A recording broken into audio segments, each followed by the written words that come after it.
If you're new to this channel, welcome. Hello. Also, I have this annual tradition where each year I make psychic predictions for the coming year. It shouldn't surprise you if you've seen any of my videos that I cannot stand psychics. In fact, investigating and debunking psychics was my introduction to organized skepticism. RIP. As I was working as a magician through college, I was a big fan of Penn and Teller, who were big fans of James the Amazing Randi, who was a big fan of Harry Houdini. And all of those magicians turned their knowledge of how to fool people into a tool to stop folks from getting scammed by psychics who claim that they can talk to the dead or see into the future, when in fact they're just using techniques that have been honed in the world of magic.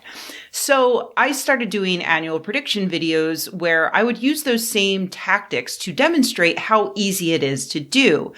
For instance, you make some predictions that seem rare but are nearly inevitable, like an earthquake will occur at the same time that a volcano erupts. That was one that I made that hit. Then you make some predictions that really would be impressive in the hope that one of them hits and everyone remembers that one and forgets all of the misses. Like the year I predicted that Zsa Zsa Gabor would die. That was correct, but I was wrong about a similar prediction for Chris Brown, Lindsay Lohan, and all of Bravo's Real Housewives. Just all of them. Anyway, my annual tradition got a little darker in the last few years, what with the raging worldwide pandemic that was predicted by immunologists, but not by any psychics, to the best of my knowledge. So last year, I mixed it up, and I just did some hopes for 2021, just to be a little bit positive for the coming year. And holy crap. Okay, let's go through them. Let's get this over with. I said that I hoped we would kick out more fascists from world governments, which was sadly not true. The nonprofit Freedom House issued a report this year that found the global decline in democracy has accelerated as authoritarians grow bolder and take over more countries. I said that we would get evidence of alien life, which we did not. I said that I hoped the A's would win a pennant, which they did not. I said I hoped more Americans would have access to affordable health care.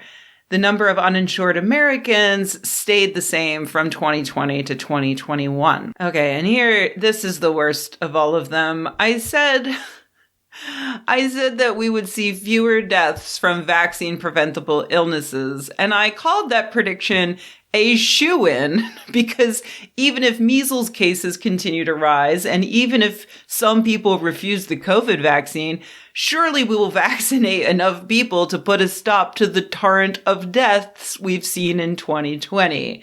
It's a direct quote from me. Yeah, global deaths from COVID in 2021 exceeded those of 2020 by June. Even here in the United States, where we have access to enough vaccines to give 3 of them to everyone, we beat our 2020 deaths by the beginning of December. Like, guys, I tried to be upbeat and optimistic, and I was so sure it would happen, like an earthquake at the same time as a volcano, and it didn't happen. So with that in mind, I give up. I'm officially done trying to predict what's going to happen in 2022. It's not fun anymore. However, that doesn't mean that I don't have a fun alternative for you today. First, I came up with this idea that I decided maybe I'll make predictions, but only about non-pandemic related science stuff. But then I realized I haven't been paying much attention to non-pandemic science stuff this year, so I don't even know what to predict that might be rare or common or an inevitability or whatever. So I turned to a few of my friends who are scientists and therefore a bit more up to date about what's been happening in their worlds. So first, I asked for a 2022 prediction from my pal Karen James, a molecular ecologist who you can find on Twitter at KE James.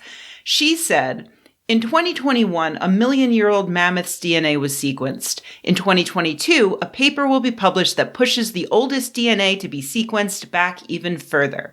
It will not necessarily be a mammoth, but some biological sample older than a million years will be successfully sequenced. See, now that's a great prediction. That's awesome. Like, I honestly completely forgot about the mammoth DNA sequencing because, time is meaningless and whatnot. So that's an awesome reminder of something really cool that happened. And now I'm looking forward to Karen's psychic powers manifesting an even older specimen. So next, I turn to Phil Plait, commonly known as the Bad Astronomer, although I'm starting to think that he's actually quite good at his job. Not so sure. Phil was hesitant at first to give me any predictions for 2022 because scientists who predict things are nearly always wrong, and when they're proven to be wrong, they are roundly mocked.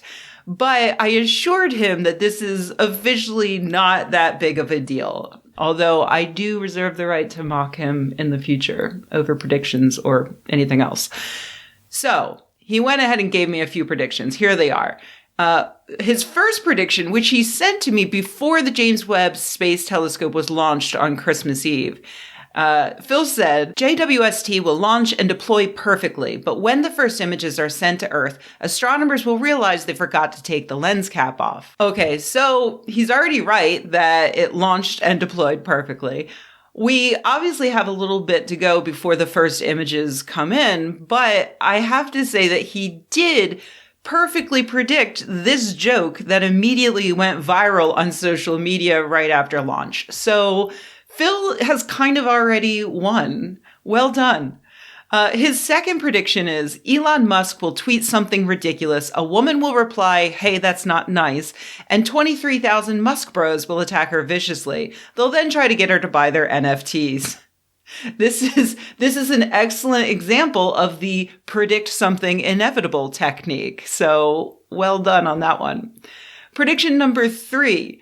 2 small asteroid impacts will occur. One will utterly destroy the Lauren Boebert re-election headquarters, and the other one will mildly singe an LGBTQ plus flag.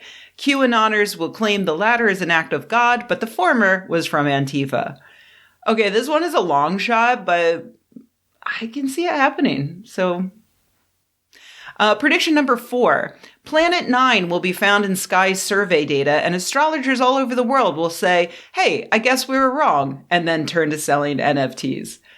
Okay, that one I can't see happening, but, big if true. Finally, Phil predicted someone will read the article linked in my tweet and decide not to reply, asking me a question clearly answered in the article.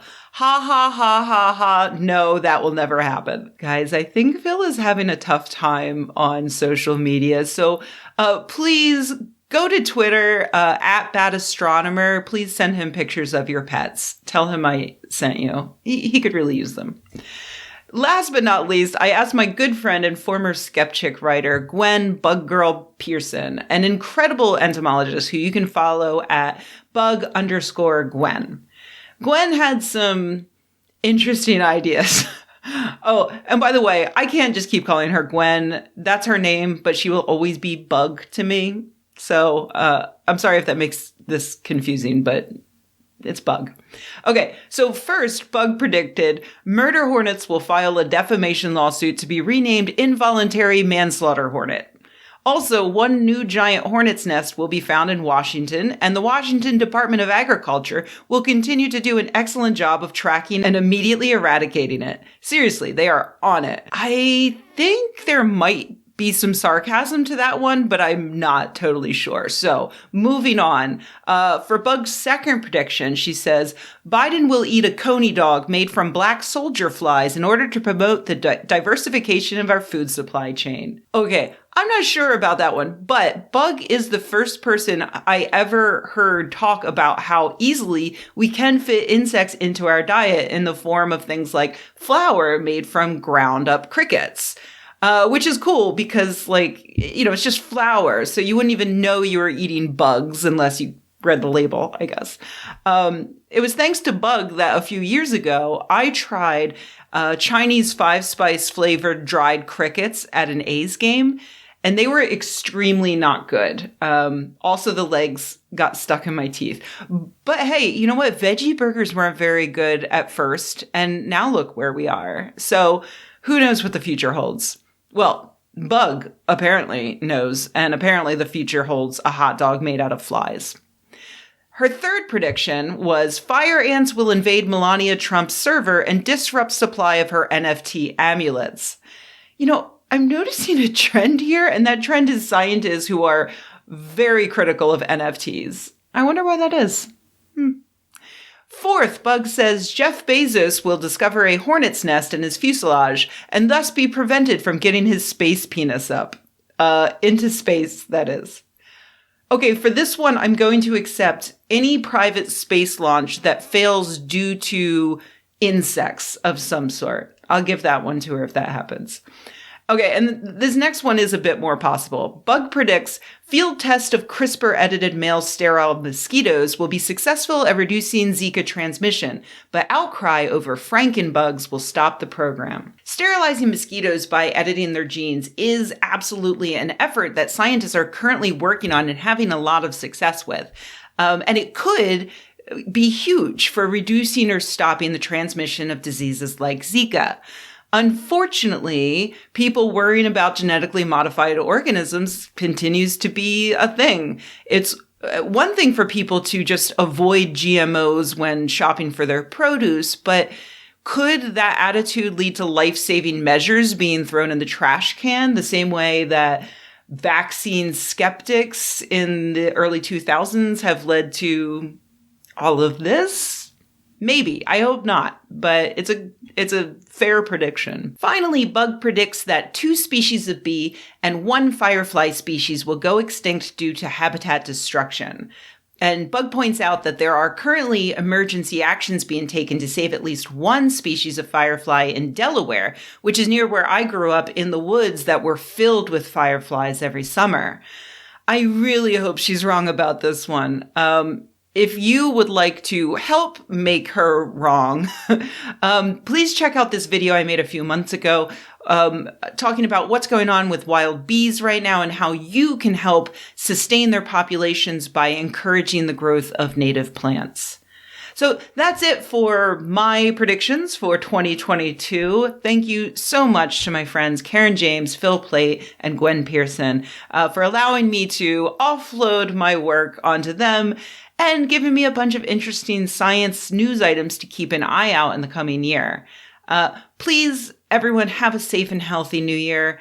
And remember to look out for each other, because that is the only way we are ever going to get back to anything resembling normal. It's just to care about each other. So happy new year, everyone.